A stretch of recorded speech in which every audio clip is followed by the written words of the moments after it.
चलिए अब शांत हो जाइए सब लोग। सभी लोग शांत हो जाइएगा और जहां से कल पढ़ना बंद किया था वहीं से शुरू करते हैं आज, है ना। बस शांत हो जाइए, नहीं तो क्वेश्चन पूछना हम शुरू कर देंगे। हाँ ठीक है, ठीक। चलिए अपनी जगह पे बैठ जाइए सब लोग और शांत हो जाइएगा। अपनी जगह पे बैठिए और शांत हो जाइए। लाओ भाई, अपनी जगह पे बैठिए और शांत हो जाइएगा। अंडर वाटर मेट्रो, तेजी से बोलिए। अंडर वाटर मेट्रो उद्घाटन किसने किया?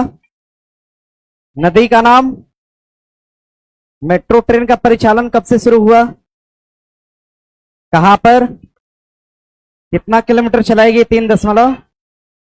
हाँ बढ़िया। अब शांत होइए थोड़ा बढ़िया से। तो देख रहे हो सारा कुछ याद करके आप लोग बैठे हो यार। अगर ऐसे ही कर लिए आप लोग ना, लगातार 3 महीना अगर ऐसे ही पढ़ लिए, मुझे नहीं लग रहा है कि प्रीलिम्स रुकेगा, मतलब ये एग्जाम रिटेन का रुकेगा आपका पुलिस का। ठीक है,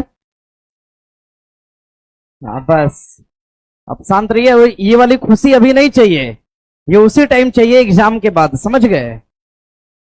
भारत में मेट्रो का पहला मुख्यालय कोलकाता में है ना। हाँ, खेल में सर्वोच्च सम्मान कौन सा? मेजर मेजर ध्यानचंद अवार्ड की शुरुआत 1900 पहली बार दिया गया। विश्वनाथन, इनका संबंध किससे हो जाएगा? अरे कौन सा खेल? शतरंज से। राजीव गांधी खेल रत्न अवार्ड का नया नाम क्या हुआ? मेजर ध्यानचंद खेल रत्न। मेजर ध्यानचंद खेल रत्न अवार्ड सन 2025 में कितने लोगों को देने की बात? कितने लोग? प्रवीण कुमार का नाम है, मनु भाकर और हरमनप्रीत, डी गुकेश। जुगनू एक प्रकार का छोटा उपग्रह है, कैसा है? जो बड़े उपग्रह होते हैं भू स्थितिक उपग्रह कितनी ऊंचाई पर? 36,000।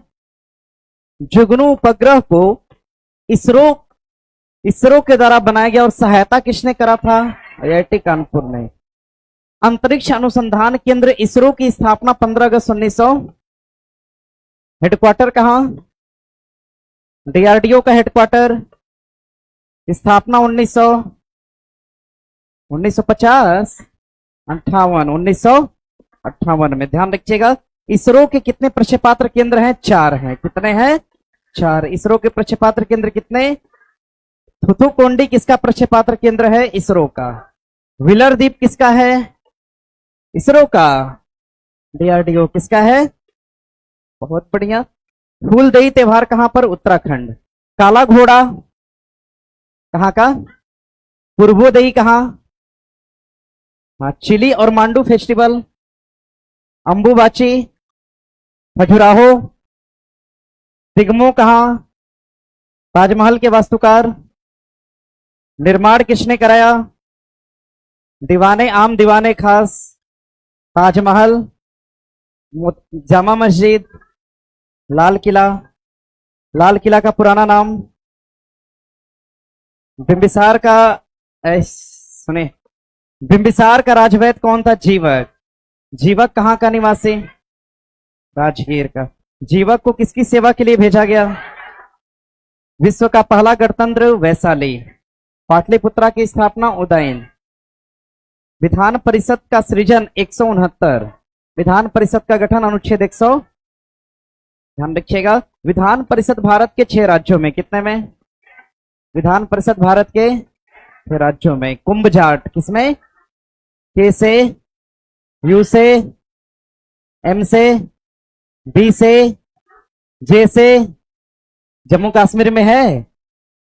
हाँ बहुत सही। टी से, ए से, आंध्र प्रदेश। हाँ, अब थोड़ा कम तेज बोलो, मतलब ज्यादा नहीं लग रहा है। अरे अच्छा, हाउ इज द जोश? चलिए ठीक है, सुनिए।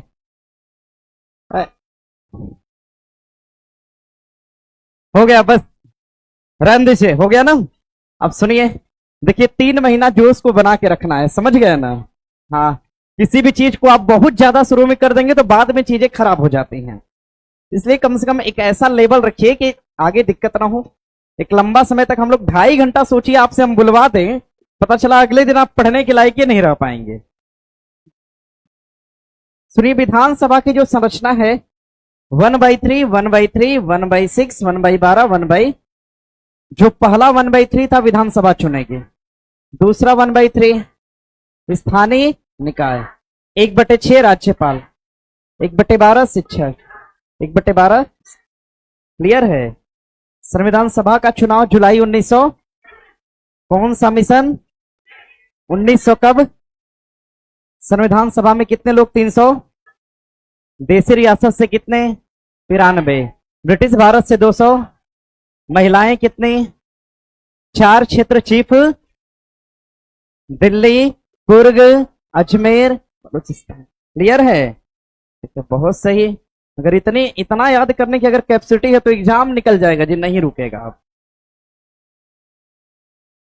चलिए अब हम लोग आगे कंटिन्यू करते हैं, ठीक है। अपने मन को स्थिर कर लीजिए, शांत कर लीजिए, आगे पढ़ना शुरू करते हैं।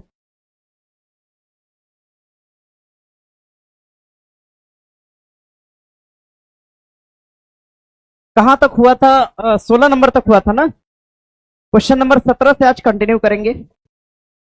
जैसा कि मैंने कल बताया था आपको,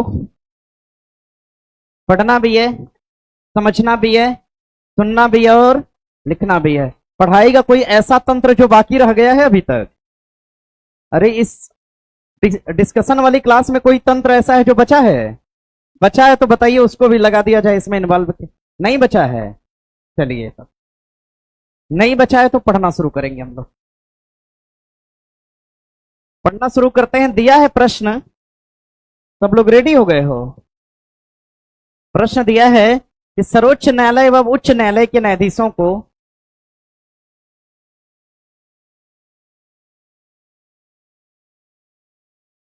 शांत रहिए, क्या बात है जी?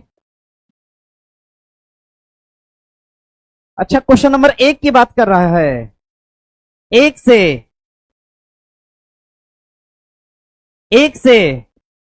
क्वेश्चन तो हुआ था, सर करवाए थे, सर करवाए थे ना। रहने दीजिए, अब सर करवाई दिए तो दोबारा हो जाएगा, रिपीट हो जाएगा, है ना जी, रिपीट हो जाएगा। आगे हम लोग बढ़ते हैं, ठीक है ना। कल ही बोले होते तो हम 1 से ही करवा दिए होते। रहने दीजिए, अब हो गया। अब आंदोलन मत करिए, नहीं ठीक लगता है। चलिए पढ़ा जाए। अरे बहुत आंदोलन करना है जी, एग्जाम के बाद पता चला सरकार ने कुछ कर दिया, है ना। तो अभी क्लासरूम में आंदोलन करेंगे तो वहां पे फट कौन लगाएगा? एनर्जी बचा के रखिए वहां पे लगाने के लिए, ठीक है। यहां पर फिलहाल हम लोग पढ़ेंगे। देखिए प्रश्न दिया है, सर्वोच्च न्यायालय व उच्च न्यायालय, हाई कोर्ट और सुप्रीम कोर्ट की बात कर रहा है, ठीक है। दिया है कि इसके न्यायाधीशों को पद से कौन हटा सकता है? संसद, राष्ट्रपति, प्रधानमंत्री या राष्ट्रपति? सुनिएगा, सुप्रीम कोर्ट और हाई कोर्ट की अगर हम बात करेंगे, इसके न्यायाधीश की नियुक्ति की जिम्मेदारी किसकी है? राष्ट्रपति। तो हटाने की भी जिम्मेदारी किसकी है? राष्ट्रपति। लेकिन राष्ट्रपति अपने विचार और अपने विवेकाधीन शक्ति से उनको नहीं हटाएंगे, बल्कि दोनों सदन से। किस सदन से? दोनों सदन से। अगर कोई विधेयक पारित होकर आता है तो राष्ट्रपति क्या करेंगे? हटाएंगे। समझ गए ना। राष्ट्रपति क्या करते हैं? इनको नियुक्त तो करते हैं, लेकिन हटाने के लिए इनको दोनों सदनों की अनुमति की क्या होती है? आवश्यकता होती है। तो हमारा सटीक उत्तर क्या हो जाएगा? राष्ट्रपति हटाएंगे यदि दोनों सदनों द्वारा यह प्रस्ताव क्या हो जाए? पारित हो जाए। लिख लीजिएगा, D is the right answer. D आपका ठीक उत्तर हो जाएगा। अब जरा ध्यान से सुनिएगा, अगर हम सुप्रीम कोर्ट और हाई कोर्ट की बात करते हैं, यहां पर हो जाएगा आपका सुप्रीम कोर्ट, सुप्रीम कोर्ट, और इधर की तरफ हो जाएगा आपका हाई कोर्ट। सुप्रीम कोर्ट और हाई कोर्ट, सुप्रीम कोर्ट और हाई कोर्ट। हाई कोर्ट को आप एचसी लिख सकते हो और सुप्रीम कोर्ट को हम एससी के नाम से जान सकते हैं। सुप्रीम कोर्ट का मतलब हो जाएगा उच्चतम न्यायालय। क्या होगा? उच्चतम न्यायालय। सुप्रीम कोर्ट अपने आप में भारत का उच्चतम न्यायालय होता है। कौन सा न्यायालय है? उच्चतम न्यायालय, उच्चतम न्यायालय। और हाई कोर्ट को हम क्या बोलते हैं? उच्च न्यायालय। क्या बोलेंगे? उच्च न्यायालय कहते हैं।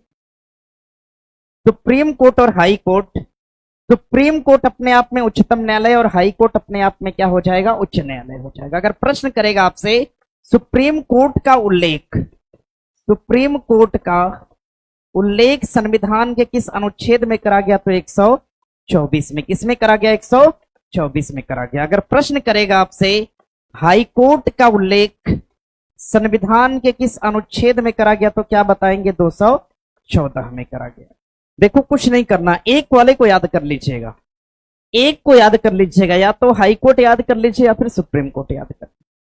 मान लिया हमने आपको सुप्रीम कोर्ट याद है, कुछ नहीं करना, इधर देखो जरा, देख रहे हो सब लोग, देखो कुछ नहीं करना है। 2 को पकड़िए, उठा के लाइए आगे, क्या हो गया, हाई कोर्ट। पीछे रखेंगे तो क्या हो गया, हाँ, 1 को उठा के आगे रखेंगे तो क्या हो गया, बीच में रखे तो आर्टिकल 124, 214, कोई दिक्कत। देखो कितना आसान है, बस 1 को उठा के आगे करना और पीछे करना है। आगे कर दिया तो सुप्रीम कोर्ट और पीछे कर दिया तो,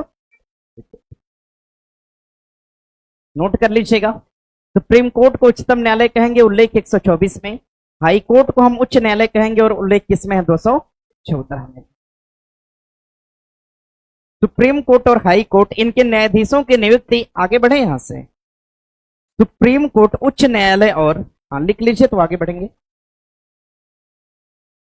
थोड़ा फास्ट लिखने का प्रयास करिए ना, जितना आप, मतलब जितना आपका एफर्ट है पूरा लगा दीजिए।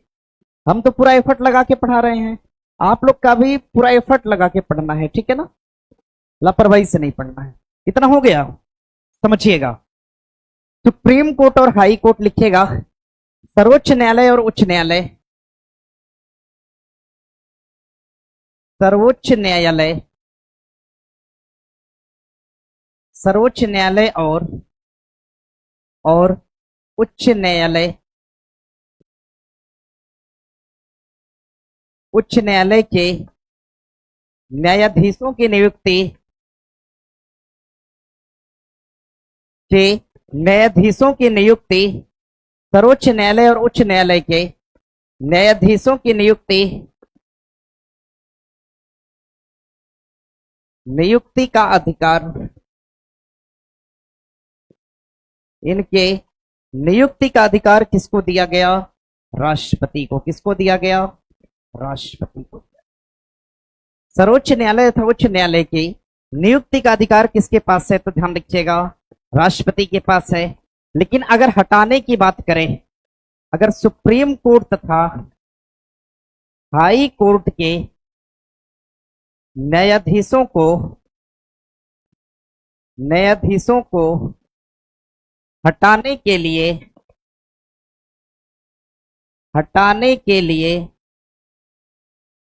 सुप्रीम कोर्ट तथा हाई कोर्ट के न्यायाधीशों को हटाने के लिए, सुप्रीम कोर्ट तथा हाई कोर्ट के न्यायाधीशों को हटाने के लिए, समझिएगा, कहा गया हटाने का काम कौन करेगा, राष्ट्रपति। हटाएगा कौन, राष्ट्रपति हटाएगा। लेकिन एक शर्त है, शर्त है ना जी, हटाने का काम करेगा कौन, तो राष्ट्रपति करेगा। लेकिन राष्ट्रपति साहब एक शर्त के साथ इनको हटाएंगे। शर्त यह है कि संसद के 2 सदन, संसद के कितने सदन, 2 सदन, कौन कौन सा, लोकसभा और कौन, हाँ संसद के 2 सदन, एक तो लोकसभा और दूसरा राज्यसभा। कहा गया कि राष्ट्रपति इनको पद से हटाएंगे, लेकिन संसद के दोनों सदनों के अनुमोदन के बाद हटाएंगे, ठीक है।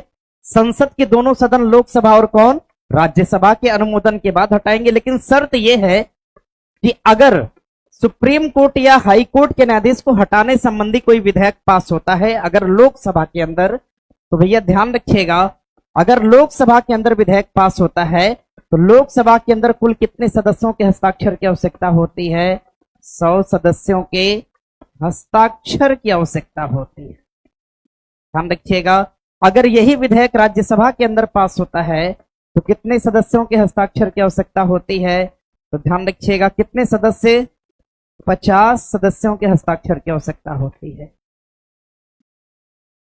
50 सदस्यों के हस्ताक्षर की आवश्यकता होती है विधेयक को लाने के लिए। लोकसभा के अंदर जो अधिकारी होता है इसको हम क्या कहते हैं, स्पीकर। क्या बोलेंगे, स्पीकर। लोकसभा के अधिकारी को हम कहते हैं स्पीकर, और राज्यसभा के अधिकारी को हम क्या बोलेंगे? सभापति। क्या बोलेंगे? सभापति। यहां से प्रश्न बनेगा तो बना लेंगे। राज्यसभा के अंदर अधिकारी कौन होता है? सभापति। राज्यसभा की अध्यक्षता कौन करेगा? सभापति। लोकसभा की अध्यक्षता कौन करेगा? स्पीकर करेगा। हटा हम किसको रहे हैं? सुप्रीम कोर्ट या हाई कोर्ट के न्यायाधीश को हटा रहे। हटाने का काम कौन करेगा? राष्ट्रपति।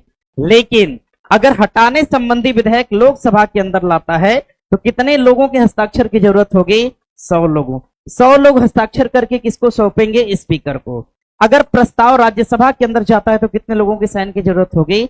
50 लोग। साइन करके किसको देंगे? सभापति।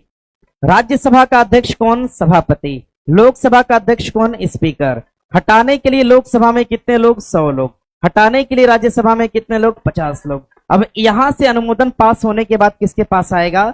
राष्ट्रपति। और राष्ट्रपति पद से क्या करेंगे? हटा देंगे। ठीक है, क्लियर हो गया इतना? सर रिक्वेस्ट है क्वेश्चन लड़वा दीजिए, इस बार नहीं सिलेक्शन हुआ तो प्राइवेट। अरे ऐसा नहीं है भाई, अभी तो एग्जाम देने से पहले आप ये बात नहीं सोच सकते। अभी आज ही अगर सोचेंगे कि मेरा एग्जाम नहीं निकलेगा, डेफिनेटली नहीं निकलेगा। एक लंबा समय अपने आप को खूब मोटिवेट करके रखिए, समझ रहे हैं ना? हाँ, एकदम मोटिवेशन आपका पीक पे होना चाहिए, एकदम पीक लेवल पे होना चाहिए, समझ गए? और जीवन में कभी भी नेगेटिव बात मत करिएगा, है ना? सुबह में हम टेस्ट कराते हैं, उसमें 100 क्वेश्चन कराते हैं, समझ गए?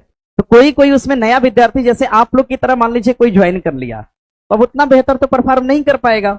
मान लीजिए टेस्ट में आया, उसका 40 नंबर आया, ठीक है? अब मेरे पास आता है कि सर 40 नंबर आया। हमने कहा कि यार कोई बात नहीं, 40 नंबर आया, 100 नंबर का टेस्ट आपका है, आपके पास कितना सीखने का मौका है? 60 क्वेश्चन सीखने का मौका है, समझ गए ना? यानी आपके पास बेहतर ऑप्शन है कि आप 60 क्वेश्चन यहां से पढ़ के जाएंगे। जो 80 किया वो कितना पढ़ के जाएगा? खाली 20 पढ़ के जाएगा। बेनिफिट किसको मिला?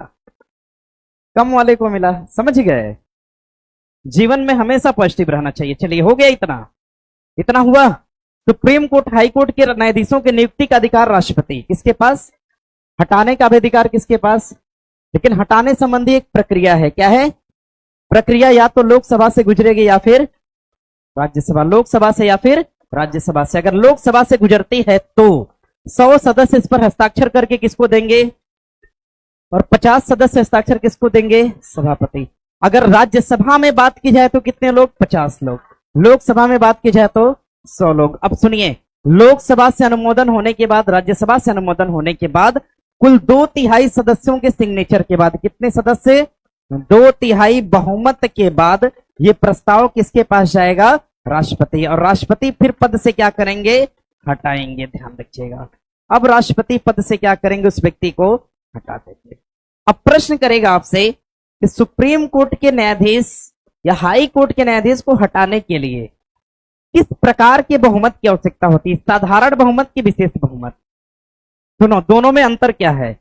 अगर कोई ऐसा बहुमत, जैसे हमने 10 लोगों को खड़ा किया, हमने वोट डलवाया, 5 लोगों ने एक तरफ वोट किया, 5 लोगों ने एक तरफ किया, यानी बहुमत कैसा है? साधारण है। कैसा है? यानी आधे लोग एक तरफ, आधे लोग एक तरफ। बहुमत कैसा है? साधारण।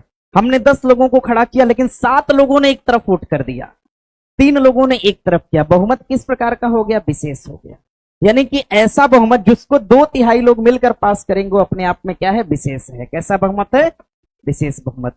प्रश्न करेगा आपसे, सुप्रीम कोर्ट के न्यायाधीश और हाई कोर्ट के न्यायाधीश को हटाने के लिए किस प्रकार के बहुमत की आवश्यकता होती है? तो 2/3 बहुमत। कैसा बहुमत? और 2/3 बहुमत हमेशा अपने आप में साधारण है कि विशेष है? क्या है? आधा से ज्यादा हो तो क्या हो जाएगा? विशेष। क्या होगा? और आधा लोग वोट करें तो क्या है? साधारण। क्या है? आधे से अधिक वोट करें तो क्या है? ठीक है। सुप्रीम कोर्ट के न्यायाधीश को कौन हटाएगा? राष्ट्रपति। हटाने की प्रक्रिया लोकसभा से गुजरेगी या फिर लोकसभा से गुजरी तो कितने लोग? राज्यसभा से। कुल कितना बहुमत? हटाएगा कौन? क्लियर है? आगे बढ़े, समझिएगा, सुनिए। देखिए, इसमें एक ऑप्शन दिया है संसद। अगर संसद के बारे में आपसे प्रश्न करेगा तो ध्यान रखिएगा, संसद का उल्लेख, संसद का उल्लेख, संसद का उल्लेख संविधान के, संविधान के अनुच्छेद, संविधान के अनुच्छेद संसद का उल्लेख संविधान के अनुच्छेद 79 में है। संविधान के अनुच्छेद 79 में है। अगर हम प्रधानमंत्री की बात करेंगे, इनका उल्लेख संविधान के अनुच्छेद 75 में है। किसमें है? 75 में है। संविधान के अनुच्छेद 75 में है।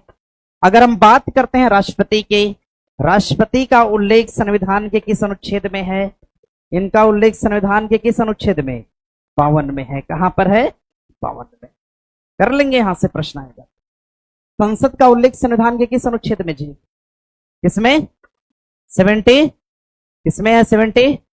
राष्ट्रपति का उल्लेख किसमें? 52। किसमें है? 52 में। किसमें? संसद का उल्लेख किसमें? 79। राष्ट्रपति का, प्रधानमंत्री का, किसमें? सुप्रीम कोर्ट का 124, सुप्रीम कोर्ट का, हाई कोर्ट का 200। क्लियर है इतना? ठीक है, चलिए बढ़ेंगे आगे। हाँ, क्या बोल रहे हैं? रुक जाएं? कितना रुकते हो भाई?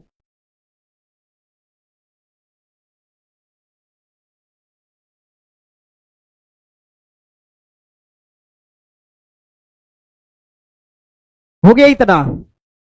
ठीक है, आगे बढ़िएगा। आगे देखिए, प्रश्न दिया है। अरे अभी रुक जाएं, इस पे रुके, नहीं हुआ है अभी। दिया है, निम्नलिखित में से कौन सी गैस पाप की आवाज करते हुए चलती है? कौन सी गैस? कौन सी गैस चलेगी? तो हाइड्रोजन गैस चलेगी। ध्यान रखिएगा, जो हाइड्रोजन गैस है, हाइड्रोजन गैस, हेडिंग बना लीजिएगा, हाइड्रोजन गैस।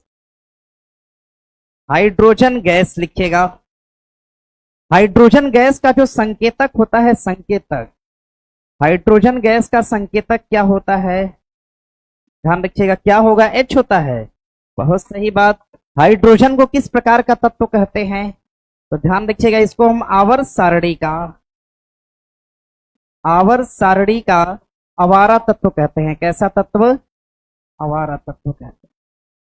आवर्त सारणी का कैसा तत्व है? तो ये अवारा तत्व हो जाएगा। हाइड्रोजन जो है, हाइड्रोजन, ये आवर्त सारणी के अंदर, ध्यान रखिएगा, ये आवर्त सारणी में, हाइड्रोजन आवर्त सारणी में, हाइड्रोजन जो है, हाइड्रोजन, ये आवर्त सारणी के अंदर प्रश्न करेगा आपसे किस समूह में रखा गया है? प्रश्न करेगा आपसे किस समूह में रखा गया है? क्वेश्चन करेगा आपसे किस आवर्त में रखा गया है? प्रश्न करेगा आपसे किस क्रमांक पर रखा गया है? 3 तरह के आपसे प्रश्न बनेंगे। आपसे अगर समूह की बात करेगा तो समूह कौन सा है? 1 नंबर। आवर्त कौन सा है? 1 है। क्रमांक भी पूछेगा तो क्या हो जाएगा? 1 हो जाएगा। सब 1 होगा। हाइड्रोजन को आवर्त सारणी में किस समूह में रखा गया है? 1 नंबर में। किस क्रमांक पे? 1 नंबर क्रमांक पे। किस ग्रुप में रखा गया है? तो 1 नंबर ग्रुप में रखा गया है। क्लियर बात है यहां से? हाँ, बना लीजिएगा, लिख लीजिएगा, नोट कर लीजिएगा। आगे बढ़े यहां से? नहीं सर? अच्छा,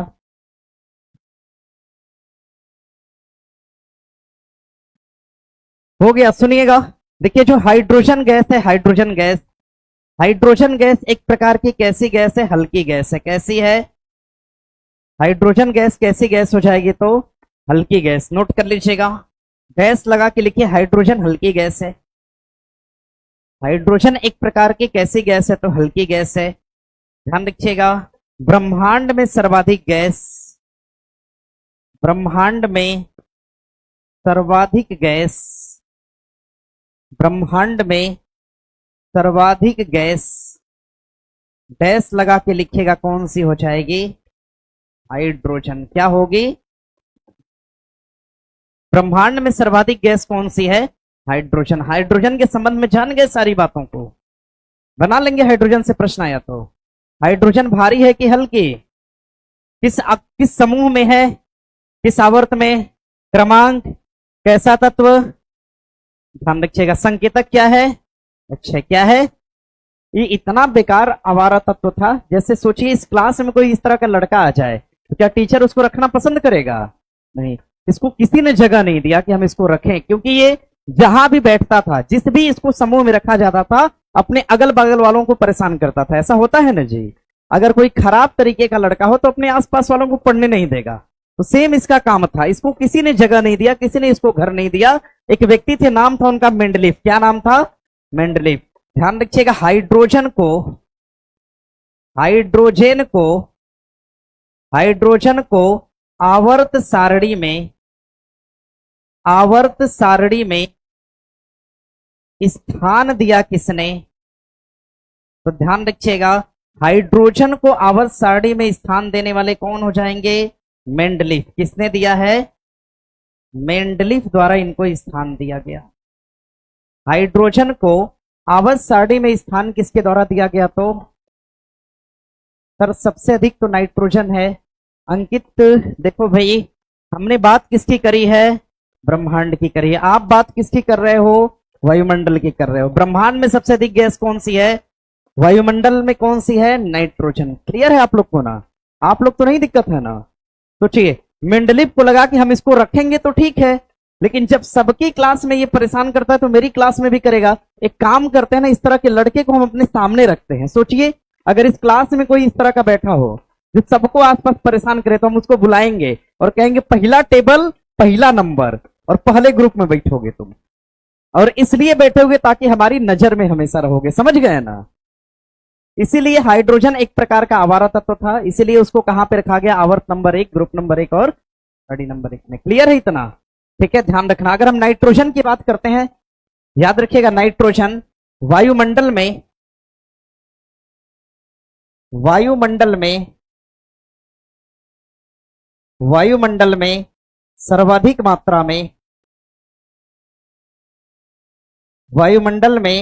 सर्वाधिक मात्रा में पाई जाने वाली गैस हो जाएगी। ये कौन सी है जी? नाइट्रोजन। कौन है? नाइट्रोजन। कितने परसेंट इसकी मात्रा होती है? 78%। कितना?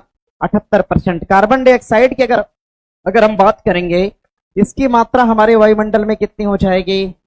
0.03%। 0.03%। जो मीथेन गैस है, मीथेन गैस, ध्यान रखिएगा, मीथेन को हम मार्स गैस भी कहते हैं। क्या बोलते हैं? मार्स गैस बोलते हैं। और ये मीथेन गैस कहां से निकलती है? तो धान के खेत से। कहां से निकलेगी? धान के खेत से निकलने वाली गैस कौन सी हो जाएगी? तो ध्यान रखिएगा, गैस कौन सी है? तो मीथेन गैस हो जाएगी।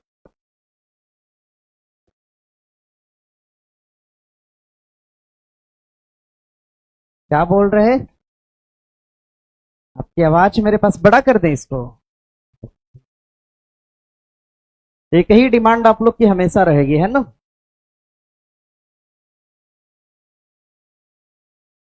देखिए, ठीक है, नोट करिए। देखो, ऑनलाइन वाला विद्यार्थी गुस्सा हो रहा है आप लोग के ऊपर कि बताइए सर, कैसा स्टूडेंट सब बैठा है कि लिख नहीं पा रहा है। हम लिख कर 1 मिनट पहले से बैठे हुए हैं।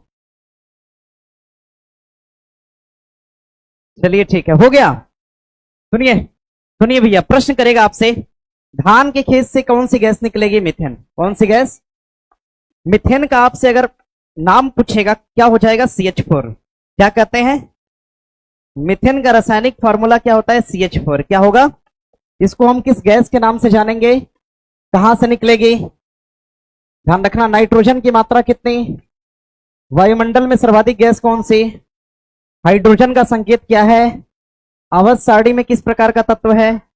इसको जगह देने वाले कौन? किस आवर्त में रखा गया? 1। किस ग्रुप में रखा गया? किस संख्या पर रखा गया? कोई दिक्कत? आगे बढ़े। आगे प्रश्न दिया है कि अंडे की जर्दी कोलाइड का कौन सा प्रकार है? सुनिएगा, ध्यान रखिएगा। देखिए, अगर हम ये अंडा बनाते हैं इसको, तो जो बीच वाला हिस्सा है, बीच वाला इस तरह से, इस अंडे का जो बीच वाला हिस्सा है, ध्यान रखिएगा, अंडे का जो बीच वाला हिस्सा है, बीच वाला, इसी को हम क्या बोलते हैं? जर्दी। क्या कहते हैं? इसको हम जर्दी का भाग कहते हैं। और ऊपर की तरफ, अंडे के ऊपर की तरफ एक खोल होती है। क्या होती है? अंडे के ऊपर की जो खोल होती है, किससे बनी होती है? कैल्शियम से। किसकी बनी होती है? ये कैल्शियम की खोल होती है। कैल्शियम द्वारा निर्मित खोल होती है, ध्यान रखिएगा। और अंडे की जर्दी जो होती है, अंडे का कौन सा भाग है? पीला भाग। कौन सा भाग? पीला भाग। जो अंडे की जर्दी है, अंडे की जर्दी, ध्यान रखिएगा, अंडे की जर्दी को हम क्या बोलते हैं? पायस या इमल्सन बोलते हैं। क्या बोलेंगे? पायस या इमल्सन के नाम से जानते हैं। इसको हम पायस या इमल्सन कहते हैं। लिखिए, अभी हम बता देते हैं पायस इमल्सन क्या है। इसको हम पायस या क्या बोलेंगे? इमल्सन कहते हैं। ठीक है, हमारा उत्तर क्या हो जाएगा? इमल्सन। इसको हम पायस या इमल्सन कहते हैं। इसको हम पायस या इमल्सन के नाम से जानते हैं। हम देखिएगा, कैल्शियम द्वारा निर्मित खोल हो जाएगी अंडे की खोल। पायस या इमल्सन के नाम से इसको हम जानते हैं। सुनिए, अगर प्रश्न करेगा पायस या फिर क्वेश्चन करेगा इमल्सन, पायस या इमल्सन एक प्रकार की ये क्या होते हैं? द्रव होते हैं। क्या होते हैं? द्रव। और ऐसा द्रव जिसको हम छान कर अलग ना कर पाए। अगर हमें दूध से क्रीम निकालना है, क्या दूध को छान देंगे क्रीम निकल जाएगा? क्या छान कर अलग हुआ? नहीं अलग हुआ। यानी दूध अपने आप में इमल्सन या पायस है। ऐसा विलयन जिसको हम छान कर अलग नहीं कर पाए, वो अपने आप में इमल्सन या पायस है। क्या दूध को आप छान के अलग कर सकते हैं? क्या नहीं ना। क्या छान कर क्रीम निकाल सकते हैं? क्या नहीं। उसके लिए क्या करना होगा? मथना होगा। और मथने को हम अपकेंद्र बोलते हैं। क्या बोलते हैं? तो एक प्रकार की विधि द्वारा अगर हम दूध से क्रीम निकालते हैं, तो उस तरह की विधियों के प्रयोग से निकले हुए द्रव को हम क्या बोलते हैं? पायस या इमल्सन बोलते हैं। इमल्सन का अगर उदाहरण पूछेगा तो एक उदाहरण लिख लीजिएगा, दूध। दूध और मक्खन, ये अपने आप में पायस या इमल्सन है। दूसरा, अंडे की जर्दी। अंडे की जर्दी भी अपने आप में पायस या क्या है? इमल्सन। इसमें देखो भाई, कुछ विशेष बताने जैसी बात नहीं है, हम हटा रहे हैं इसको। हो गया है। आगे देखिए, फिगर बनाए हो ना सब लोग? ध्यान रखना ताकि पता तो चले कि जर्दी होती क्या है। आगे बढ़े।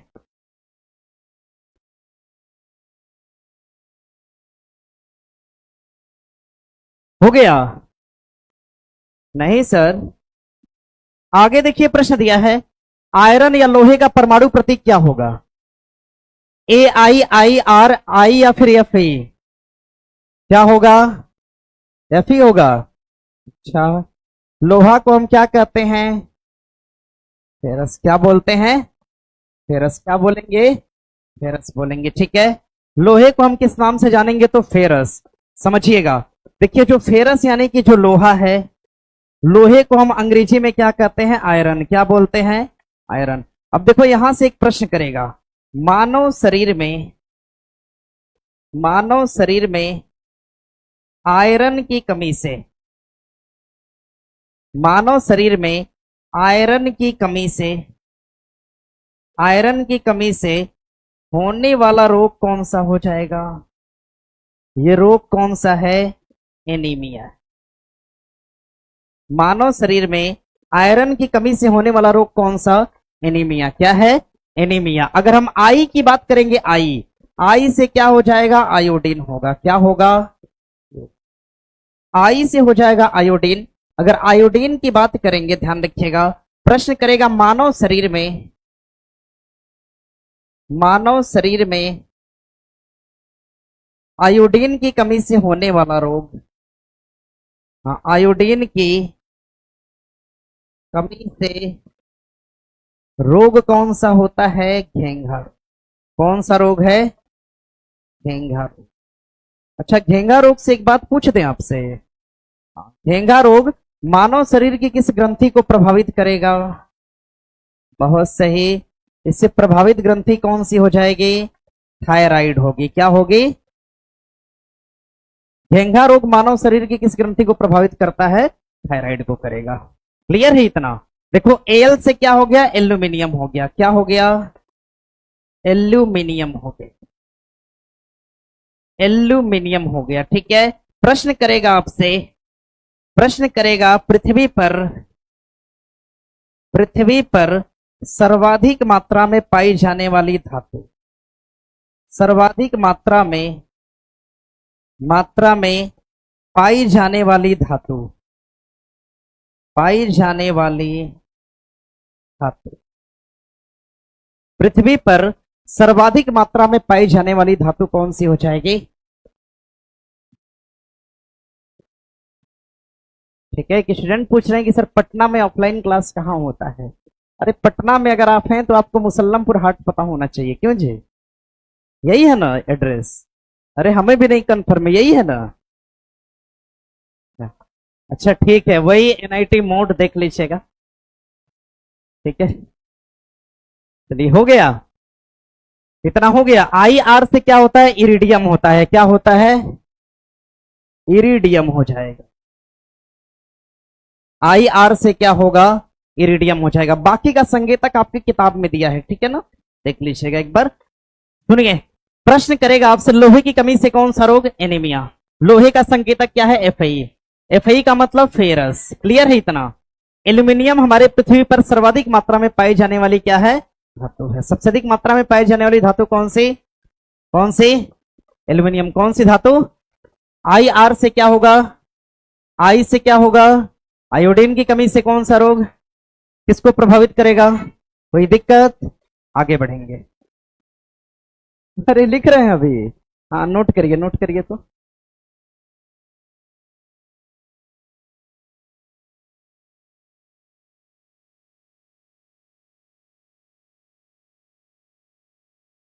आवाज नहीं करना है, एकदम आवाज मत करिए कोई। आवाज नहीं करेंगे आप लोग, ठीक है? आगे बढ़े ना अब। अरे अब तो हो ही गया होगा। आगे देखिए, प्रश्न दिया है, जल में ऑक्सीजन परमाणु की संकरण अवस्था क्या है? जल में ऑक्सीजन परमाणु की संकरण अवस्था कौन सी हो जाएगी? sp3। क्या होगा? sp3। ध्यान रखिए, सुनिए, देखिए होता क्या है इसमें, यस का एक परमाणु, कितना? एक परमाणु। अरे जहां पर कुछ ना हो वहां पे क्या मानेंगे? एक मानेंगे। अरे यस के ऊपर कुछ नहीं है तो क्या मानेंगे? एक।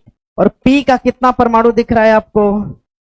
3 दिख रहा है। ध्यान रखिएगा, ये 1 और 3 मिलकर, ध्यान रखिएगा, 1 और 3 मिलकर ऑक्सीजन की चतुष्कोणीय श्रृंखला का निर्माण करते हैं। ऑक्सीजन की चतुष्कोणीय श्रृंखला का निर्माण करते हैं। चतुष्कोणीय श्रृंखला का क्या करते हैं? तो निर्माण करते हैं। नोट करिए तेजी से, यह ऑक्सीजन की चतुष्कोणीय श्रृंखला का निर्माण करते हैं। अब सुनिए भैया, ये तो रही क्वेश्चन की बात। अब आ जाइएगा, जरा एनालिसिस करते हैं हम। अगर हम वाटर की बात करेंगे, वाटर यानी जल की अगर हम बात करते हैं, अगर हम किसकी बात करेंगे? जल की बात करेंगे। ध्यान रखिएगा, हमारे पृथ्वी पर प्रश्न करेगा, हमारे पृथ्वी पर जो जल की मात्रा है, हमारे पृथ्वी पर जल की मात्रा, सुनिए, अगर आपसे प्रश्न करे आपसे पृथ्वी पर जल की मात्रा, जल की खाली मात्रा पूछे तो कितना हो जाएगा? 2/3 भाग पर। कितने भाग पर? 2/3 भाग पर। और जल की प्रतिशत मात्रा अगर पूछे, जल की प्रतिशत मात्रा कितना, तो ध्यान रखिएगा कितने भाग पर। देखो भैया, अगर भिन्न में पूछे तो हमारा उत्तर क्या होगा? 2/3 होगा। अगर आपसे प्रतिशत में पूछे तो कितना परसेंट? 71%। कितना परसेंट? 71%, 71%। नोट कर लीजिए, दोनों बातें मैंने बता दी आपको। अगर प्रतिशत में पूछेगा जल की मात्रा तो कितना बताएंगे? 2/3 भाग पर। पूरे पृथ्वी के कितने भाग पे जल है? तो 2/, पृथ्वी पर जल की मात्रा का प्रतिशत कितना है तो क्या बताएंगे? 71%। कितना परसेंट? 71%। हम बात किसकी कर रहे हैं? वाटर की। किसकी बात कर रहे हैं? वाटर की बात कर रहे हैं। हम बात कर रहे हैं जल की। जल की मात्रा कितने तिहाई है? तो 2/3। कितने तिहाई है? पानी की मात्रा का प्रतिशत कितना है? पृथ्वी के हिसाब से कितना? 71% भाग को घेरे हुए है। ध्यान रखिएगा, यहां से कोई दिक्कत नहीं है ना। जो जल होता है, जल, जो जल होता है, जल, इस जल को हम क्या बोलते हैं रासायनिक भाषा में? H2O। क्या बोलेंगे? H2O। क्या बोलते हैं? हाइड्रोजन के कितने परमाणु काम करते हैं? 2। ऑक्सीजन का कितना? एक। हाइड्रोजन का? ऑक्सीजन का? कोई दिक्कत इसमें नहीं। आइएगा इधर, इधर की तरफ आएंगे तो हमें क्या दिखा? ऑक्सीजन दिखा। क्या दिखा? अगर हम ऑक्सीजन की बात करेंगे तो ये एक प्रकार की गर्म गैस है। कैसी गैस है? एक गर्म गैस है, एक प्रकार की गर्म गैस है। ध्यान रखिएगा, इसको हम प्राणदायी गैस भी कहते हैं। कैसी गैस बोलेंगे? प्राणदायी गैस। किस तरह की गैस बोलते हैं? प्राणदायी गैस कहते हैं। इसको हम प्राणदायी गैस कहते हैं। और ऑक्सीजन जो है लिखिएगा, पूरे विश्व का 20% ऑक्सीजन, पूरे विश्व का 20% ऑक्सीजन अमेजन के वनों से प्राप्त होता है। कहां से प्राप्त होगा? अमेजन के वनों से प्राप्त होता है। ठीक है, अमेजन के वनों से प्राप्त होता है। अमेजन के वनों से प्राप्त होता है। नोट कर लीजिएगा।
हो गया इतना?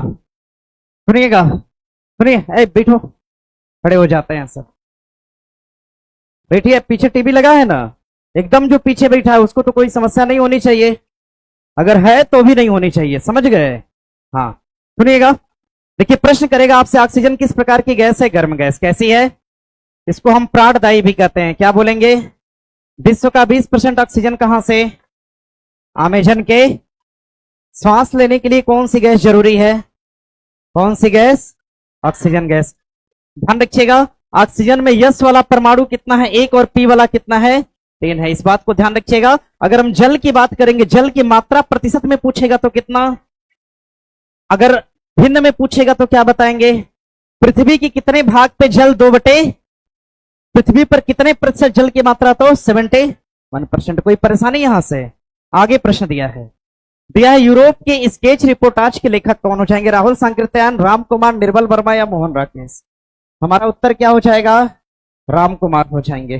Ram Kumar B is the right answer. ध्यान रखिएगा, बी आपका ठीक उत्तर हो जाएगा। अगर हम बात करते हैं, अगर हम बात करेंगे मोहन राकेश के, मोहन राकेश, मोहन, अच्छा हम लिख रहे हैं ना, जो नहीं दिख रहा था वाले लोग बताएंगे जरा।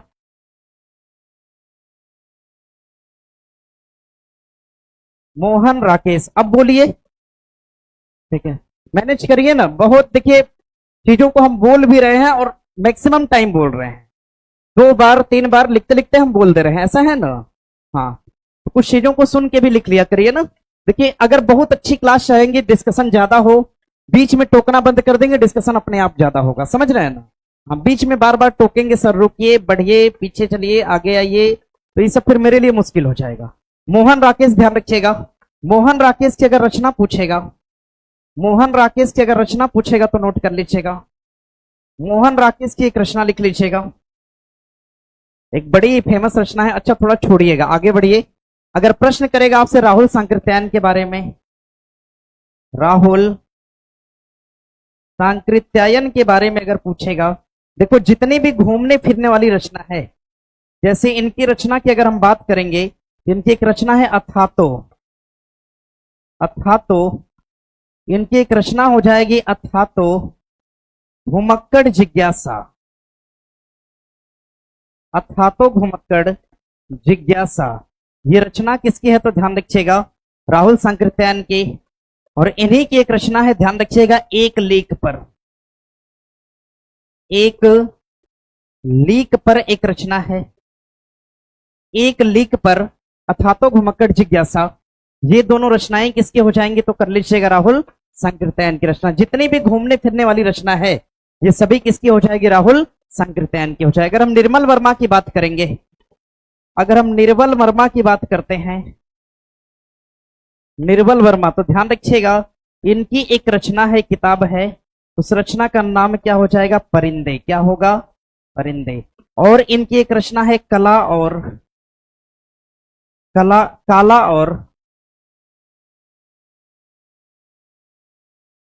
इनकी एक रचना लिख लीजिएगा परिंदे, बस यही रहने दीजिएगा, इंपॉर्टेंट रचना यही है, बाकी तो सब ऐसे ही है, बस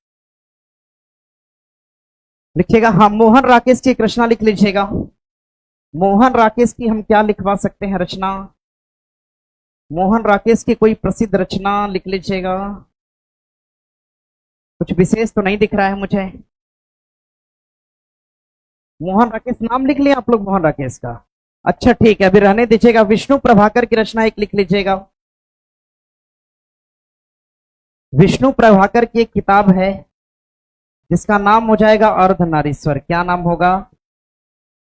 अर्धनारीश्वर। अर्धनारीश्वर किसकी रचना है? तो कर लीजिएगा विष्णु प्रभाकर। ठीक है, अर्धनारीश्वर किसकी रचना है? तो लिख लीजिएगा विष्णु प्रभाकर की रचना हो जाएगी। मोहन राकेश की कोई एक रचना लिख लीजिएगा। अच्छा लिखिए, एक रचना थोड़ी ठीक है, फेमस है, आधे अधूरे। आधे अधूरे, ये रचना किसकी हो जाएगी? तो नोट कर लीजिएगा मोहन राकेश की। और भी रचनाएं लिखवा दे 15-20। अरे किताब से हटके हो गया, जितना बोर्ड पे दिया है हो गया, हो गया है। हाँ सुनिए, मोहन राकेश की रचना क्या है? अथातो घुमक्कड़ जिज्ञासा। एक लीक पर किसने लिखा है? अर्धनारीश्वर। परिंदे किसकी रचना है? यूरोप का स्केच किसने लिखा? राम कुमार ने। किसने लिखा? हाँ, अब जरा ध्यान रखिएगा, प्रश्न करेगा आपसे गोदान। क्या पूछेगा? गोदान। प्रश्न करेगा आपसे गोदान, क्वेश्चन करेगा आपसे गोदान, और क्या पूछेगा? गबन। क्या पूछेगा? गबन। और क्या पूछेगा? कर्मभूमि। क्या पूछेगा? कर्मभूमि। एक रचना और पूछेगा रंगभूमि। कौन सी? रंगभूमि। एक रचना पूछेगा आपसे सोजे वतन। कौन सी रचना? सोजे वतन। सोजे वतन। एक रचना आपसे पूछेगा सेवा सदन। कौन सी रचना? सेवा सदन। एक रचना आपसे पूछेगा मंगल सूत्र। कौन सी रचना? मंगल सूत्र। देख लिए सभी रचनाओं को। ये सभी रचना किसकी हो जाएगी? प्रेमचंद की। किसकी रचना है? प्रेमचंद की। रचना किसकी है? प्रेमचंद। लिखिए, बोल रहे हैं। गोदान। गोदान हो गया। गोदान। गोदान। गबन हो गया। कर्मभूमि। रंगभूमि। रंगभूमि, इसको नोट कर लीजिएगा, रंगभूमि लिखा है। कर्मभूमि, रंगभूमि, रंगभूमि, सोजे वतन, सेवा सदन, मंगलसूत्र। हो गया। इन सभी रचनाओं को किसने लिखा है? प्रेमचंद ने। किसने लिखा? प्रेमचंद ने लिखा। किसने लिखा? प्रेमचंद ने। कुछ लोग हैं जो अर्धनारीश्वर को लेकर टिप्पणी कर रहे हैं। सुनिए, देखिए, दिनकर जी की कहानी है वो, ठीक है, और ये कथानक की हम बात कर रहे हैं, लिखा है विष्णु प्रभाकर ने। ठीक है, रचनाओं को दो लोगों ने लिखा, एक व्यक्ति का नाम हमने लिख दिया, दूसरा आप याद कर लीजिए, क्या दिक्कत है। गोदान की अगर हम बात करेंगे, प्रेमचंद की पहली रचना, प्रेमचंद्र की पहली रचना कौन हो जाएगी? तो कर लीजिएगा, कौन? प्रेमचंद की पहली रचना कौन? गोदान। प्रश्न करेगा आपसे, प्रेमचंद की वह रचना जिसको अंग्रेजों ने कैद कर लिया, अंग्रेजों द्वारा कैद किया गया। प्रेमचंद की वह रचना जिसको अंग्रेजों द्वारा कैद कर लिया गया, रचना कौन सी है? सोझे वतन। मंगलसूत्र की अगर हम बात करेंगे तो ध्यान रखिएगा, प्रेमचंद्र की अंतिम रचना, प्रेमचंद की अंतिम रचना, अंतिम रचना, इसी को हम कहते हैं प्रेमचंद की कैसी रचना? तो अधूरी रचना। कैसी रचना है? अधूरी रचना। प्रेमचंद की अधूरी रचना का नाम क्या हो जाएगा? मंगलसूत्र। क्या नाम होगा? मंगलसूत्र। और इस मंगलसूत्र नामक रचना को, इस रचना को जब प्रेमचंद ने अधूरा छोड़ दिया तो रचना को पूरा किया, किसने पूरा किया? तो ध्यान रखिएगा, अमृत राय ने पूरा किया। किसने पूरा किया? अमृत राय। इस रचना को जब अधूरा छोड़ दिया गया तो पूरा किसने करा? अमृत राय ने।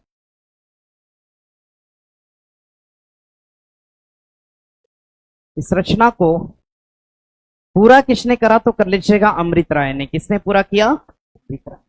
प्रश्न करेगा, सुनिए, गोदान। क्या पूछेगा? गोदान के बाद गबन, उसके बाद कर्मभूमि, उसके बाद सोझे वतन के बाद सेवा सदन, उसके बाद बोलिए गोदान, गबन, कर्मभूमि, रंगभूमि, सोझे वतन, सेवा सदन और उसके बाद मंगलसूत्र। गोदान, गबन, कर्मभूमि, रंगभूमि, सोझे वतन, सेवा सदन, मंगलसूत्र। प्रेमचंद की पहली रचना गोदान, कौन सी? अंतिम रचना, अधूरी रचना। अंग्रेजों ने किसको कैद किया? क्लियर है इतना? गोदान, गबन, कर्मभूमि, रंगभूमि, सोझे वतन, सेवा सदन, मंगलसूत्र। गोदान, गबन, कर्मभूमि, रंगभूमि, सोझे वतन, सेवा सदन, मंगलसूत्र। कोई दिक्कत? आगे बढ़े। आगे देखिए, प्रश्न दिया है, सूची 1 को 2 से मिलान करिएगा। छाती पर मूंग दरना, ठीक है, हिंदी का है, मुहावरा दिया है, मिलान करने के लिए दिया है। साथ रहकर क्या करना? परेशान करना। सोचिए, मेरे साथ है कोई और परेशान कर रहा है, तो मेरे छाती पे एक तो बैठा है, ऊपर से क्या कर रहा है? मूंग दर रहा है। यानी साथ रहकर क्या करना? परेशान करना। ठीक है, कोई व्यक्ति है ना जो अपना खुद का करीबी अगर वो परेशान करे तो हम कहते हैं कि छाती पर मूंग दर रहा है। समझ गए? आगे दिया, छाती पर पत्थर रखना। क्या करना? धैर्यपूर्वक कष्ट सहना, धैर्यपूर्वक कष्ट सहना। छाती पर सांप लौटना यानी ईर्ष्या करना। क्या होगा? ईर्ष्या करना। छाती पर सांप लौटना यानी ईर्ष्या करना। और आगे दिया आपका छाती ठोकना, यानी कठिन कार्य हेतु क्या करना? सुने हो ना, कोई कठिन काम हो नहीं हो पाता है, all is well, all is well करते हैं ना, all is well, all is well बोलते हैं। तो छाती ठोकना यानी किसी कठिन काम को करने के लिए अपने आप को प्रेरित करना। ठीक है, ध्यान रखिएगा। हमारा ठीक उत्तर क्या हो जाएगा? देखो, पहले का क्या है? 4, पहले का 4, उसके बाद दूसरे का 1, पहले का 4, दूसरे का 1, पहले का 4, दूसरे का 1, कहीं दिया है? और अच्छा देखिए, इसमें करेंगे क्या? अगर हमें एक पता है, पहले का 4, पहले का क्या है? 4, यहां पर पहले का 4 है, ये उत्तर हो सकता है? अभी नहीं होगा। अब ध्यान रखिए, अब इसमें आप तुक्का भी लगाएंगे तो आपका 50% ठीक होगा। देखो इसको सॉल्व कैसे करते हैं। अब आगे बढ़िएगा, दूसरे का क्या है? 1, दोनों में दूसरे का क्या है? 1 है। अब आगे बढ़िए, तीसरे का क्या है? 3 है। तीसरे का क्या है? तीसरे का क्या है? 3 है। यही हमारा क्या होगा? ठीक है, हुआ क्लियर?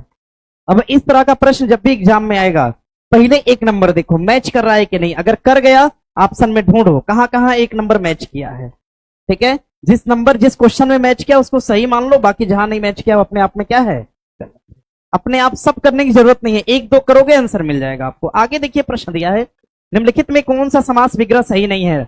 राज्यसभा राजा के लिए सभा, यही गलत हो जाए। ध्यान रखिएगा, राज्यसभा को हम कहते हैं राज्य की सभा,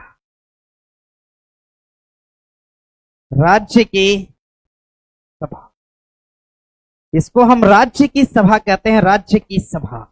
यही क्या हो जाएगा? समास विग्रह गलत हो जाएगा। समास पढ़े हैं आप लोग? समास पढ़े हैं जी?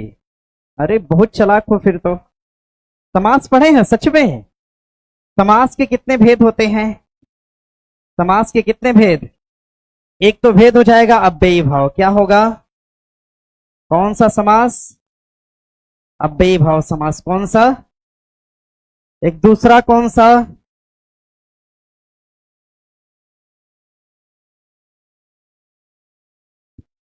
एक तो समास कौन सा, अव्ययी भाव।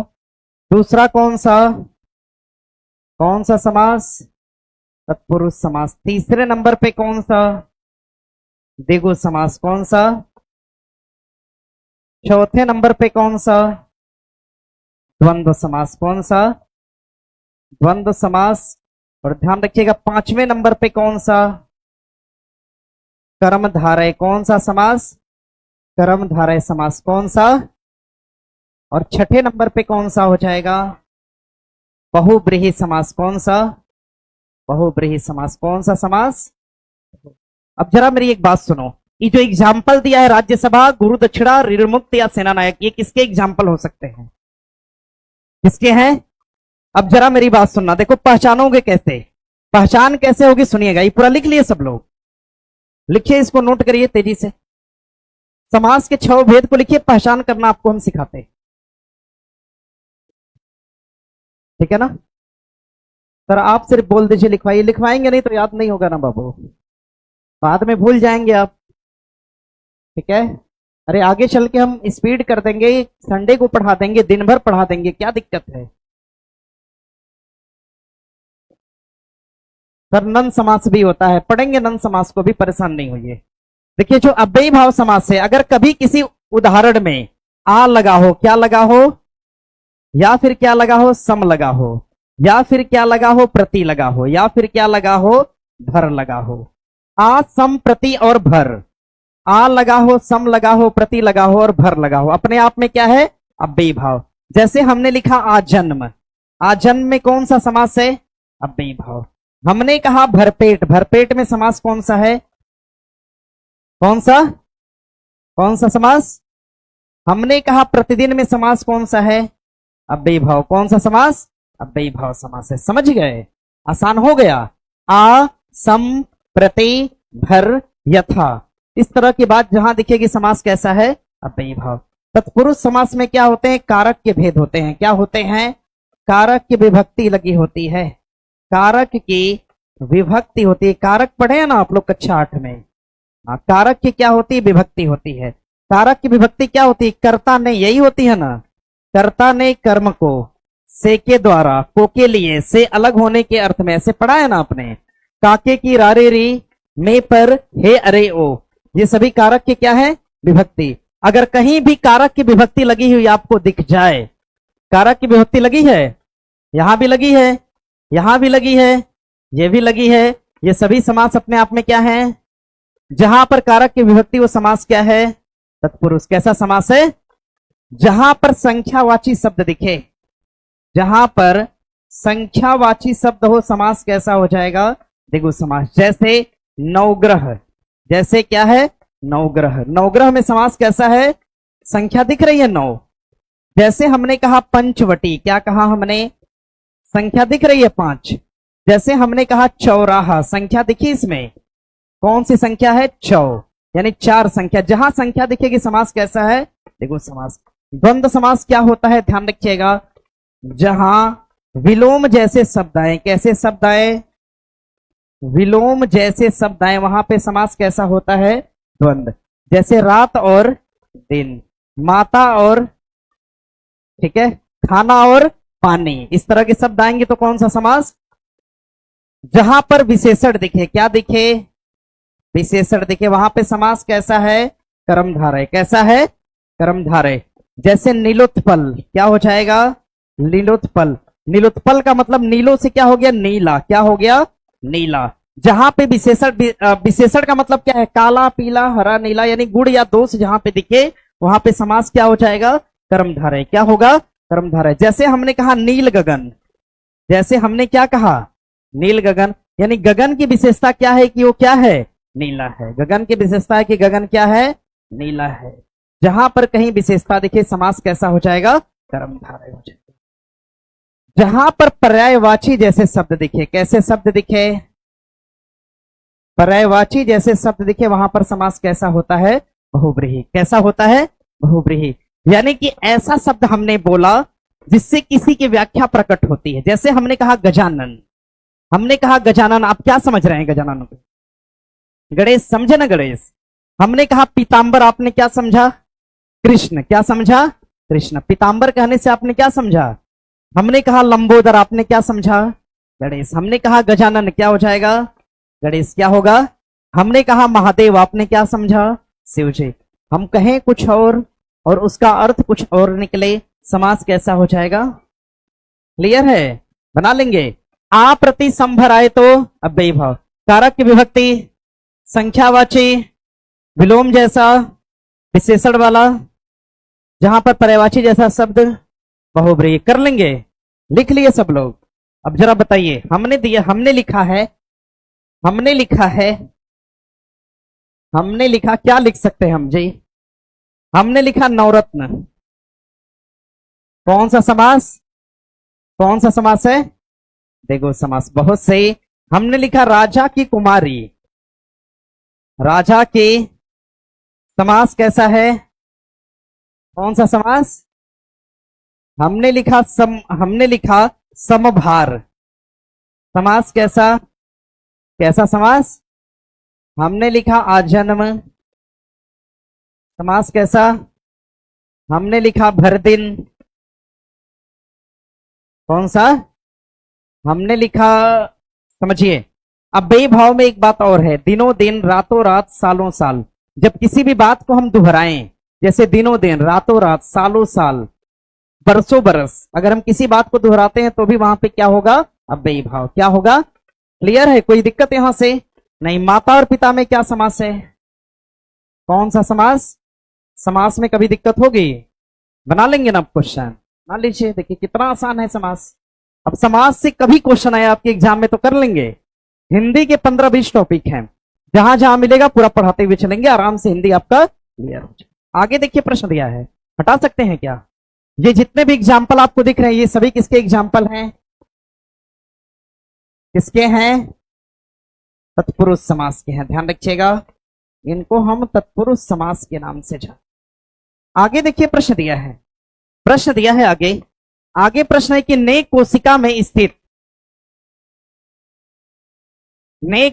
में स्थित तरल जैविक पदार्थ को जीव द्रव्य का नाम दिया था किसने? बर्किंजे। किसने दिया? बर्किंजे। हेडिंग बना लीजिएगा, जीव द्रव्य। अगर हम जीव द्रव्य की बात करेंगे तो ध्यान रखिएगा, जीवन की सबसे छोटी इकाई, जीवन की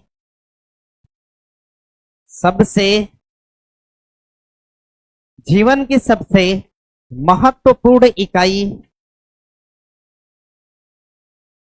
जीवन की सबसे महत्वपूर्ण इकाई कौन सी हो जाएगी? जीव द्रव्य हो जाएगी। इस जीव द्रव्य को हम कोशिका द्रव्य का केंद्रक द्रव कहते हैं। क्या बोलते हैं? इसका अन्य नाम क्या हो जाएगा? तो ध्यान रखिएगा, इसको हम केंद्रक द्रव कहते हैं, इसको हम केंद्रक द्रव भी कहते हैं, इसको हम केंद्रक द्रव भी कहते हैं। और ध्यान रखिएगा, इसका रंग कैसा होता है? तो इसका रंग नहीं होता, बल्कि ये क्या होता है? रंगहीन। क्या होता है? यही। इसको हम रासायनिक भाषा में क्या कहते हैं? तो भैया ध्यान रखिएगा, इसको हम रासायनिक भाषा में प्रोटोप्लाज्म कहते हैं। क्या बोलेंगे? प्रोटोप्लाज्म के नाम से जानते हैं। इसको हम रासायनिक भाषा में क्या कहते हैं? प्रोटोप्लाज्म कहते हैं। क्या बोलेंगे? प्रोटोप्लाज्म कहेंगे। रासायनिक भाषा में इसको हम प्रोटोप्लाज्म कहते हैं। जीव द्रव्य को रासायनिक भाषा में प्रोटोप्लाज्म कहा गया। और यहीं से याद रखिएगा, जीव द्रव्य की खोज किसने करा? तो ध्यान रखिएगा, पुरकिंजे ने। बात कर रहे हैं हम रॉबर्ट हुक की। अगर हम रॉबर्ट हुक की बात करेंगे, रॉबर्ट हुक ने, ध्यान रखिएगा, पहली मृत कोशिका की खोज किसने करा? रॉबर्ट हुक ने। किसने ढूंढा? रॉबर्ट हुक ने पहली मृत कोशिका को कहां पर ढूंढा? कहां पर? कार्क टिश्यू में। कहां पर ढूंढा? पहली मृत कोशिका कहां पर ढूंढी गई? कार्क टिश्यू में ढूंढी गई। देखो एक नाम दिया है स्लाइडन, स्लीडन और स्वान। स्लाइडन और स्वान। कोशिका का सिद्धांत किसने दिया था? कोशिका सिद्धांत किसने दिया? स्लाइडन और, कोशिका सिद्धांत दिया स्लाइडन। और केंद्रक की खोज किसने करा? केंद्रक की खोज करने वाले कौन हो जाएंगे? रॉबर्ट ब्राउन होंगे। कौन होंगे? Robert brown. एक दिन में 100 क्वेश्चन कराएंगे इंद्रजीत, ठीक है, लेकिन थोड़ा समय चाहिए, अभी नहीं कराएंगे, कुछ दिनों बाद। एक हफ्ता पढ़िए इसी तरह, एक हफ्ता पढ़ने की आदत बनाइए, हम कराएंगे भाई। ऐसा तो नहीं कि बैठे हुए हैं पढ़ा के, कंटिन्यू पढ़ा रहे हैं, याद भी करवा रहे हैं, सब कुछ चल रहा है। एक हफ्ता धैर्य बनाइए। हो गया भैया? हाँ, अगर पेन कॉपी हाथ में होगी तो आप परेशानी नहीं करेंगे कि 100 कराइए कि 50 कराइए, क्यों चाहिए? जिसके हाथ में पेन कॉपी नहीं है उसके पास बहुत सारी फिलॉसफी होती है। पेन कॉपी उठा लीजिए और पढ़ना शुरू करिए अच्छे से। हो गया? अरे हो गया, हो गया, सच में हो गया। हाँ, ध्यान रखिएगा, अगर हम बात करते हैं कोशिका, सुनिएगा, अगर हम कोशिका की बात करते हैं, कोशिका, अगर हम बात करेंगे कोशिका, तो ध्यान रखिएगा, सबसे पहली मृत कोशिका किसने ढूंढा? अगर हम मृत कोशिका की बात करेंगे, किसने? पहली जीवित कोशिका किसने ढूंढा? पहली जीवित कोशिका को ढूंढने वाले कौन हो जाएंगे? लुवेनहॉक। किसने ढूंढा? लुवेनहॉक के पास बहुत सारी जिम्मेदारी है जी, पता है ना आपको? कौन कौन सी जिम्मेदारी है? एक तो इसने जीवित कोशिका ढूंढा। क्या ढूंढा? जीवित कोशिका ढूंढा। एक तो इसने जीवित कोशिका ढूंढा। इसकी दूसरी जिम्मेदारी क्या है? इसने आरबीसी की खोज करी। किसकी खोज किया? आरबीसी की खोज किया। तीसरी जिम्मेदारी इसके पास है, इसने स्पर्म की खोज किया। किसकी खोज किया? स्पर्म की खोज किया। स्पर्म की खोज किया इसने। चौथी खोज इन्होंने किसकी करा? माइकोप्लाज्मा। किसकी खोज करा? माइकोप्लाज्मा की खोज। ये सभी खोज किसने करा? तो लुवेनहॉक ने। किसने ढूंढा? लुवेनहॉक ने ढूंढा। जीवित कोशिका की खोज, आरबीसी की खोज, स्पर्म की खोज और माइकोप्लाज्मा की खोज करने वाले कौन है? लुवेनहॉक। पहली जीवित कोशिका कौन? मृत कोशिका कौन? Robert Hooke. कौन ढूंढा? Robert Hooke. अब देखो, यहीं से प्रश्न ध्यान रखना, सर पढ़ाए कि नहीं? हमारे पृथ्वी पर सबसे बड़ी जीवित कोशिका पढ़ाए हैं? हाँ, नाम बताइए। शुतुरमुर्ग का? शुतुरमुर्ग का सबसे छोटी कोशिका कौन है? सबसे छोटी कोशिका माइकोप्लाज्म। प्रश्न पूछा था, माइकोप्लाज्म की खोज किसने करा? माइकोप्लाज्म को किस जगत में रखा गया? जैसे प्लांट है, एनिमल है, मोलास्का है, इस तरह से किस जगत में इसको रखा गया? तो ध्यान रखिएगा, माइकोप्लाज्मा को ध्यान रखिएगा किस जगत में रखा गया, किस किंगडम में रखा गया। इसको रखा गया कहां पर? मोनेरा में। कहां पर रखा गया? पढ़े थे इसको बहुत सही। इसको कहां पर रखा गया? तो मोनेरा में रखा गया। माइकोप्लाज्मा की खोज करा था किसने? ठीक है,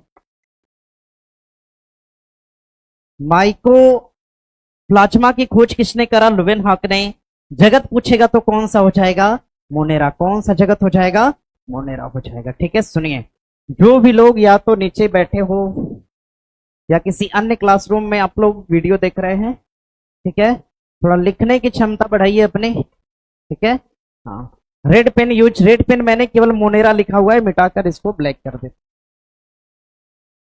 मोनेरा क्या लिखा था हमने? मोनेरा लिखा था ना, मोनेरा। मोनेरा। प्रश्न करेगा, पहली जीवित कोशिका कौन हो जाएगी? अरे सबसे बड़ी कोशिका कौन? शुतुरमुर्ग का अंडा। पूछेगा सबसे छोटी कोशिका कौन? कौन सी? माइकोप्लाज्मा। प्रश्न करेगा मानव शरीर की, क्वेश्चन करेगा मानव शरीर की, मानव शरीर के अंदर सबसे बड़ी कोशिका कौन सी? कौन सी? अरे मानव शरीर की सबसे बड़ी कोशिका कौन? ना ना, कौन सी है? तंत्रिका। कौन सी कोशिका? मानव शरीर की सबसे छोटी कोशिका कौन? आरबीसी। कौन सी? ये सबको सही से सिखाना होगा। मानव शरीर की सबसे बड़ी जनन कोशिका, सबसे बड़ी जनन कोशिका कौन? ओवा। क्या होगा? सबसे छोटी जनन कोशिका कौन? क्या हो जाएगा? क्या होगा? हाँ, जनन कोशिका बड़ी पूछे तो ओवा। क्या होगा? और जनन कोशिका छोटी पूछे तो स्पर्म। क्या होगा? जनन कोशिका बड़ी कौन सी? ओवा। जनन कोशिका छोटी कौन सी? स्पर्म। मानव शरीर की सबसे लंबी और बड़ी कोशिका तंत्रिका। कौन सी? तंत्रिका कोशिका। मानव शरीर की सबसे छोटी कोशिका आरबीसी क्या होगा? पृथ्वी पर सबसे बड़ी कोशिका शुतुरमुर्ग का अंडा। छोटी कोशिका कौन सी माइको? कोई दिक्कत? चलिए आगे देखिए, प्रश्न दिया, हटा सकते हैं।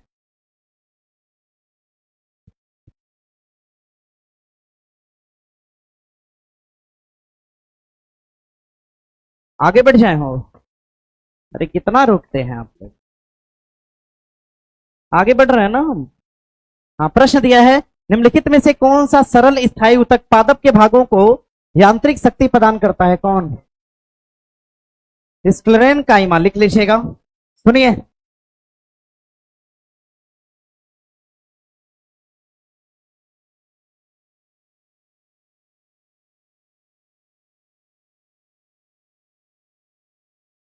हो गया। आगे बढ़े ना। आगे देखिए, प्रश्न दिया है, कौन सा सरल स्थायी ऊतक पादप के भागों को यांत्रिक शक्ति प्रदान करेगा? स्क्लेरेन काइमा। इसी में ध्यान रखिएगा, पौधों में जो संवहनी ऊतक होते हैं, पौधों में संवहनी ऊतक की अगर हम बात करेंगे तो इसमें एक तो होता है जाइलम, क्या होता है? और दूसरा क्या होता है? फ्लोएम। क्या होता है? एक फ्लोएम और दूसरा कौन? खनिज का परिवहन कौन करेगा? खनिज का परिवहन कौन करेगा? फ्लोएम करेगा। कौन करेगा? जल का परिवहन कौन करेगा? हाँ, जल के परिवहन की जिम्मेदारी किसके पास है?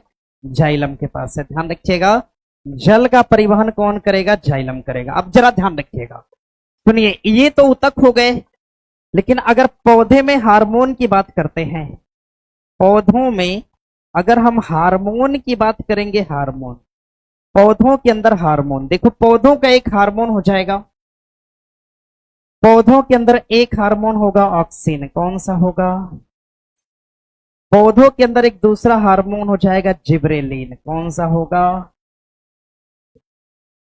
तीसरा हार्मोन हो जाएगा एस्बेसिक, कौन सा? एस्बेसिक हार्मोन, कौन सा? इसको हम एस्बेसिक अम्ल भी कहते हैं। इसी के बाद आगे अगर हम बढ़ते हैं, आगे चौथे नंबर पे एक हो जाएगा एस्बेसिक के बाद चौथा हो जाएगा फ्लोरीजेंस, क्या होगा? फ्लोरीजेंस हार्मोन, सबका अपना अपना काम है ना जी। दूसरा एक हो जाएगा आपका साइटोकाइनिन,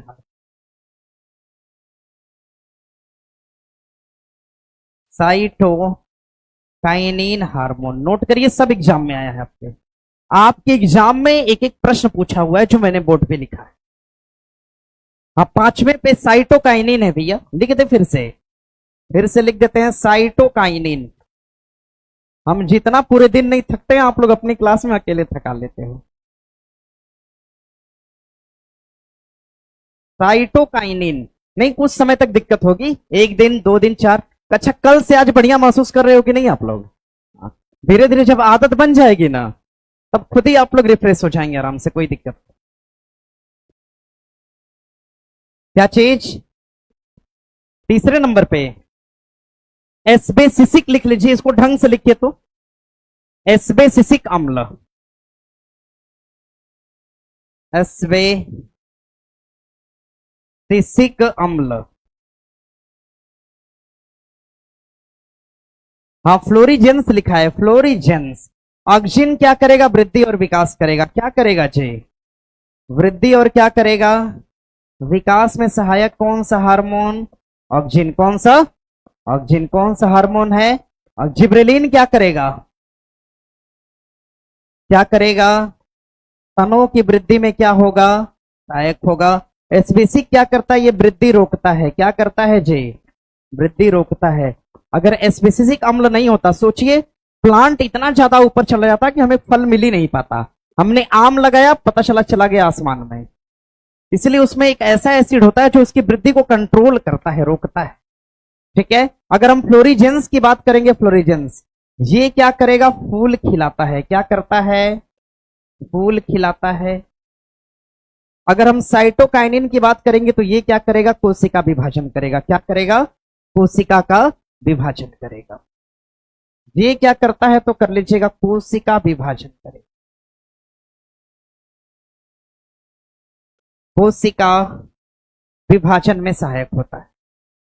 नोट करिएगा, कोशिका विभाजन में क्या होता है, सहायक होता है। बड़ा कर दे इसको,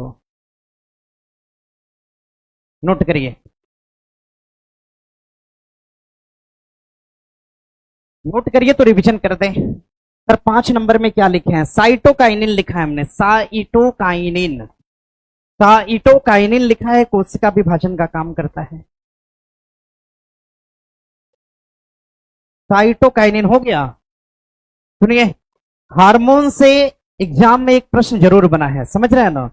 ऑक्सीजन का काम है वृद्धि और विकास, जिबरेलिन का काम है तनों में वृद्धि को कौन रोकेगा, फूल कौन खिलाएगा, कोशिका विभाजन कौन करेगा, जल का परिवहन कौन, खनिज का परिवहन, खनिज का परिवहन शक्ति कौन प्रदान करेगा, स्क्लेरेन, वृद्धि और विकास, तने की वृद्धि, वृद्धि को कौन रोकेगा, एस्पेसिफिक, और फूल कौन खिलाएगा, कोशिका विभाजन।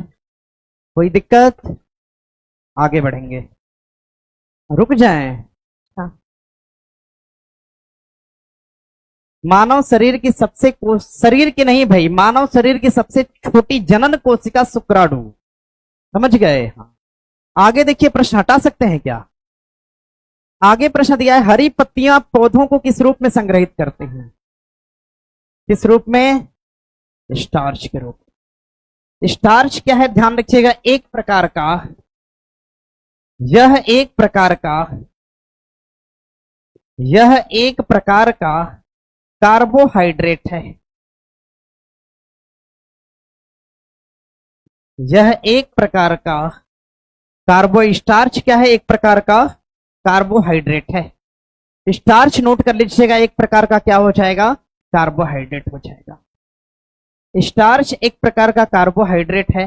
स्टार्च का अगर अन्य नाम जानना चाहेंगे आप लोग, अन्य नाम, गेहूं देखे हैं, गेहूं, गेहूं पिसाने जब आटा आप लोग लाते हैं तो उसमें क्या निकलता है, चोकर, चोकर निकलता है। हाँ, तो जो निकलने वाला चोकर होता है ना, या जो मड होता है, उसी को हम क्या कहते हैं, स्टार्च। किसी भी प्लांट की पत्ती में, उसके बीच में जो मड या चोकर होता है, उसी को हम क्या कहते हैं, स्टार्च। यह एक प्रकार का क्या है, कार्बोहाइड्रेट है। क्या हो जाएगा, कोई दिक्कत यहां से नहीं। देखो, एक नाम दिया है सेलुलोज। सेलुलोज के बारे में ध्यान रखना, पौधे की कोशिका भित्ति, पौधे की कोशिका भित्ति, पौधे की कोशिका भित्ति सेलुलोज की बनी होती है। सेलुलोज की बनी होती है, कोई दिक्कत यहां से नहीं। प्लांट की कोशिका भित्ति किसकी बनी है, सेलुलोज की। किसकी बनी होती है, आगे बढ़ सकते हैं क्या, बढ़ जाए आगे, बहुत जल्दी लिख लिए। आगे बढ़ेंगे, नहीं नहीं आगे नहीं बढ़ेंगे, मेरा मन नहीं लग रहा है अभी। ठीक है, प्रोटीन देख रहे हो, प्रोटीन, हाँ लिखिएगा प्रोटीन, लिखिएगा प्रोटीन।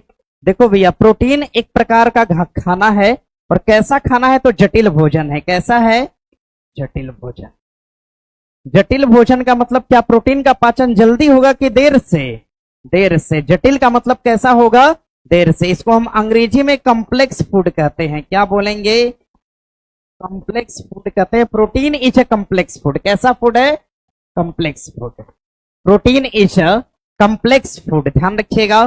प्रोटीन का जो पाचन है, पाचन, प्रोटीन का पाचन मानव शरीर में कहां शुरू होता है, मानव शरीर में, गलत बात है जी, मानव शरीर में ध्यान रखिएगा अमाशय से शुरू होता है। कहां से, अमाशय।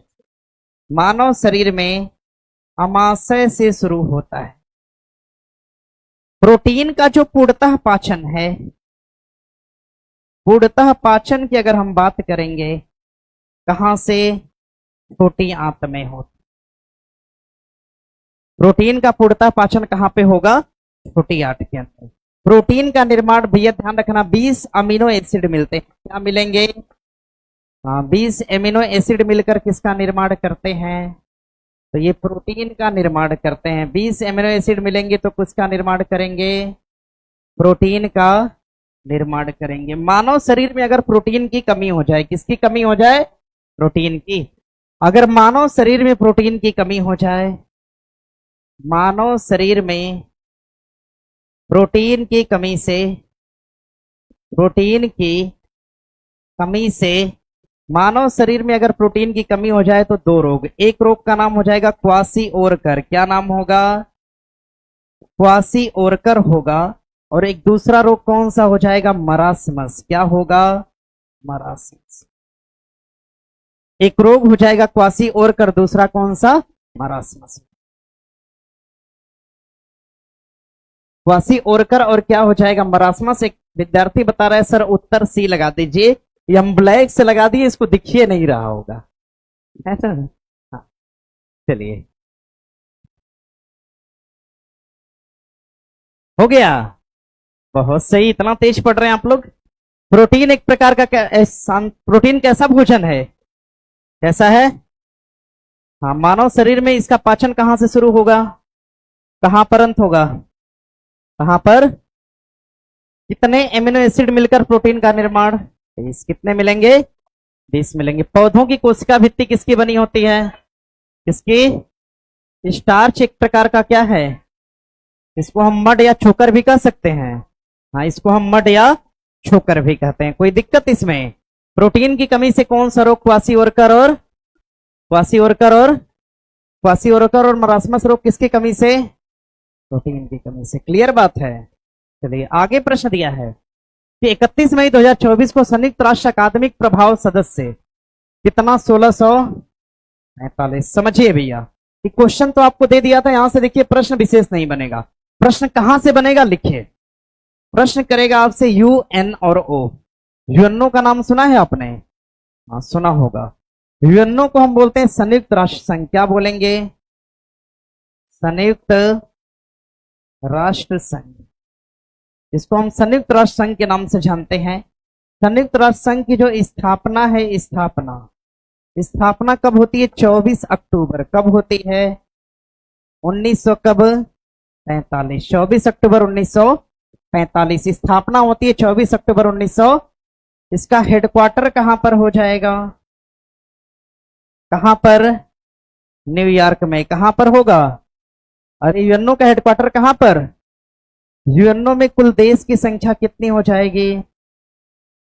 कुल देश की अगर हम संख्या की बात करते हैं, कुल देश की संख्या कितनी हो जाएगी? तो 193। कितनी हो जाएगी?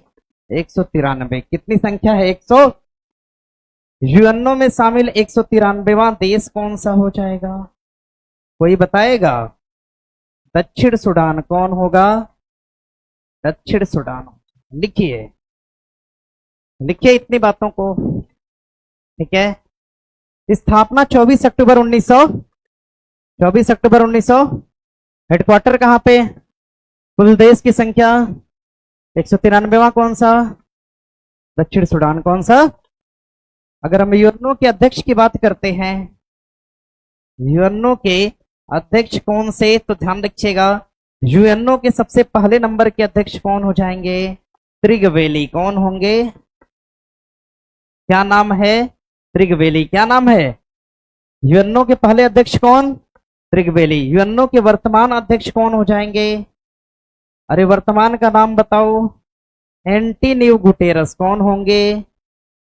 Antonio Guterres. अरे ये सब नहीं पढ़े हैं क्या?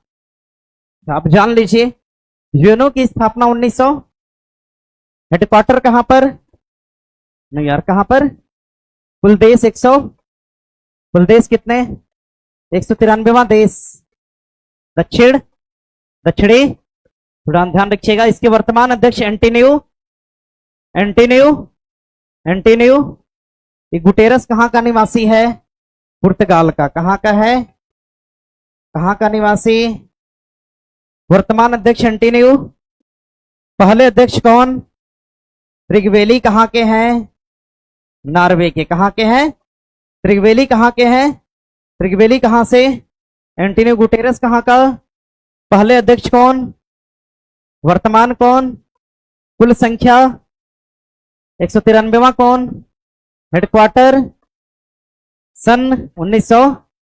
नाम क्या है? संयुक्त राष्ट्र। संयुक्त राष्ट्र संघ जो है, ध्यान रखिएगा, संयुक्त राष्ट्र संघ में एक शाखा है, शाखा, इसकी एक शाखा है, शाखा, इसकी एक शाखा का नाम हो जाएगा यूएनएससी। क्या नाम होगा?